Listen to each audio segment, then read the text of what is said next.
Can you feel it? That shift in the wind? The faint whiff of waking soil resounding with the chorus of sprightly spring peepers in the forest? Winter's losing its grip, and for those of us with gardens and itchy green thumbs, the final thaw can't come soon enough. It's time to bust out the tools and get to work again. So appropriately, as the seasons turn, garden shops and home improvement stores are about to roll out the red carpet to vie for your dollars in exchange for seeds, starts, and a universe of gardening tools. You'll find products out there designed to suit your every whim and inclination. Some of the more savvy among you, however, might well suspect that not every tool is useful or practical. With this list, we hope to share some of our favorite garden tools for your consideration and cut through the noise of flashy advertising and kitschy gimmicks. I hope you'll take my mud-caked pictures and videos as proof that these tools are worth the purchase. They've certainly been put to good use in my own garden.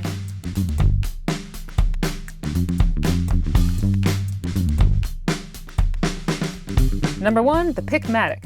I do not know what I would do without a Pickmatic in my garden. In the spring, summer, and fall, my trusty Pickmatic is constantly in my hand, ready to do my bidding at a moment's notice. I'm not usually a fan of 2-in-1 type tools, but this one actually makes sense. The Mattock side easily uproots stubborn grass clumps and can move a surprising amount of soil in a short amount of time. The pick is invaluable in removing in-ground rocks. Now for those of us living on rocky soil, being able to move soil, wrench out a rock, refill the hole, all with the same tool, that makes that an amazing tool. It's also my go-to when it comes to planting bulbs and roots, making a hole big enough and stone-free enough to get the job done successfully. Number 2, a Hori knife. Japanese for dig. This knife is an indispensable tool in many gardens. Good for harvesting roots, removing pernicious weeds, cutting through tree roots, loosening soil before planting, and digging neat slices of earth out of the ground before planting. You'll wonder how you ever did it without this handy knife. Now that said, not every knife is made equal. I bought a popular name brand tool that was labeled a Hori knife that happened to be on clearance,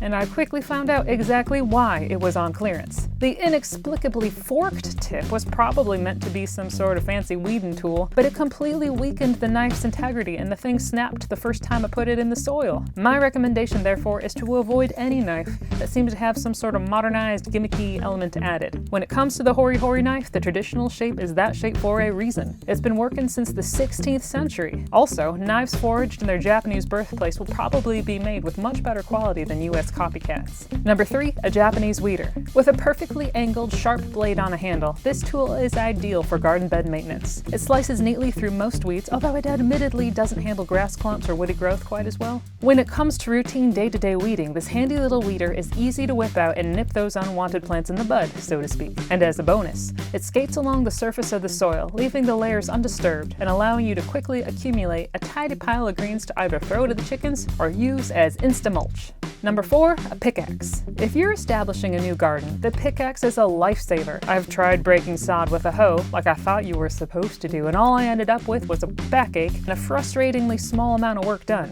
The pickaxe, however, rips through grass and soil with uncompromising fury, quickly turning an uncultivated field into a future hope for food sustainability. When your hand-matic is too small to lever out a boulder, the pickaxe fills in with its size and strength. And if you still can't get that boulder out, call out for the brute squad at the San Angelo bar to finish the task.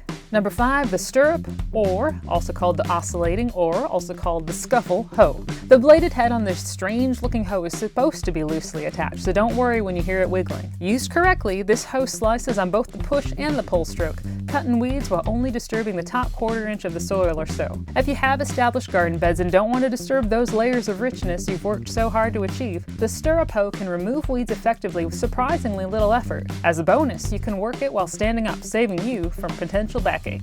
Number 6, the Cobrahead. Now, I don't like recommending specific name brands unless I really like them, which is why I am wholeheartedly recommending the Cobrahead Weeder and Cultivator. This thing is basically a glorified fingernail, but it scrapes through soil in ways our own human fingers wouldn't be able to manage. You'd be surprised how useful it can be. It can burrow under weed clumps and wrench them out and make a neat little furrow for planting seeds, and it has the weeding dexterity the larger hoes and tools lack. I've accidentally nicked or killed plants with heavier tools. This one, though, gives me a lot more control among leafy and tender plants. Number 7, the Pitchfork. My pitchfork is vital to cleaning out animal houses. All that soil bedding is worth its weight in gold to me, and the many-tined pitchfork I've photographed here does a great job of scooping it out cleanly. That manure and old straw isn't waste, of course. It's magnificent soil-improving mulch. If you're hard at work improving your garden soil or mulching it with care, then pitchforks like these are excellent for layering mulch, manure, and leaves over a garden bed. Number 8, a sun hat. We're all guilty of it, probably. You only meant to head out to the garden for just a minute, but you found yourself weeding, harvesting, or enjoying the ripening tomatoes for far longer than intended. Now you can feel the sunburn heating up on your face and your head hurts. Should have had a sun hat. Airy, broad-brimmed hats are a must for folks doing hard work out in the bright summer sunshine. It really doesn't matter how it looks. It just matters that it keeps you cool and covers that sensitive back of your neck. Number 9, the garden harvest basket. I used to carry a picturesque basket from the thrift store to bring in my harvests, but it didn't stand up to getting wet or muddy very well. Now though this basket isn't as appealing, this sturdy tote from Fiskars is a great partner when it comes to bringing in a load of sun-ripened produce. I like that it has a colander section for rinsing muddy roots because it makes cleanup easier before making the way into the kitchen. The divisions also allow me to sort veggies while harvesting, keeping my picture-perfect tomatoes and clean lettuce leaves separate from those dusty onions. Number 10, a grass sickle. Not only will you look downright intimidating wielding this formidable blade, you'll actually also be able to get the grass trimmed in those awkward places. I use this tool for trimming the grass that encroaches the edges of my fenced garden where the string trimmer and the mower can't reach. It's also excellent for cutting handfuls of dried grasses when you want to hand harvest a small amount of grain or some dry bedding. Number 11, the Roo Gardening Apron. Full disclosure, my own gardening apron is a rather janky homemade affair and I haven't used these. But Kana Insteading heartily recommends these waterproof gardening aprons. They have a roomy pocket for on-the-go harvesting and are extremely durable. You can get them over at our sister site, Pantry Paratus. Number 12, the Heavy Duty Hoe. The hoe I've pictured here isn't just any hoe. It's a monster of a hoe forged from old agricultural implements, giving it a much hardier heft. The one that you see here is actually from a company called Roo Hoe, just so you know. As you may surmise, my gardens aren't new enough, but I'm still trying to improve the stony soil and get stubborn bluegrass clumps out from between my tomato starts. As such, the lightweight hoes sold in garden stores barely make a dent in the still being developed beds. Not so with this hefty thing. Though it will give you a workout, it doesn't hold back when it comes to chopping rough soil. After you've tired yourself out with the pickaxe, a heavy hoe like this comes in as the second level of attack. Someday perhaps I'll be able to hang up the hoe for good and take a more no-till approach to my garden, but for now, this beast and I still have some important work ahead of us. Now, do any of you depend on these sorts of tools as much as I do? Is there any specific one that ends up being an extension of your arm throughout the gardening year? Or is there a vital tool that I've missed? Sound off and share your stories and tips in the comments below.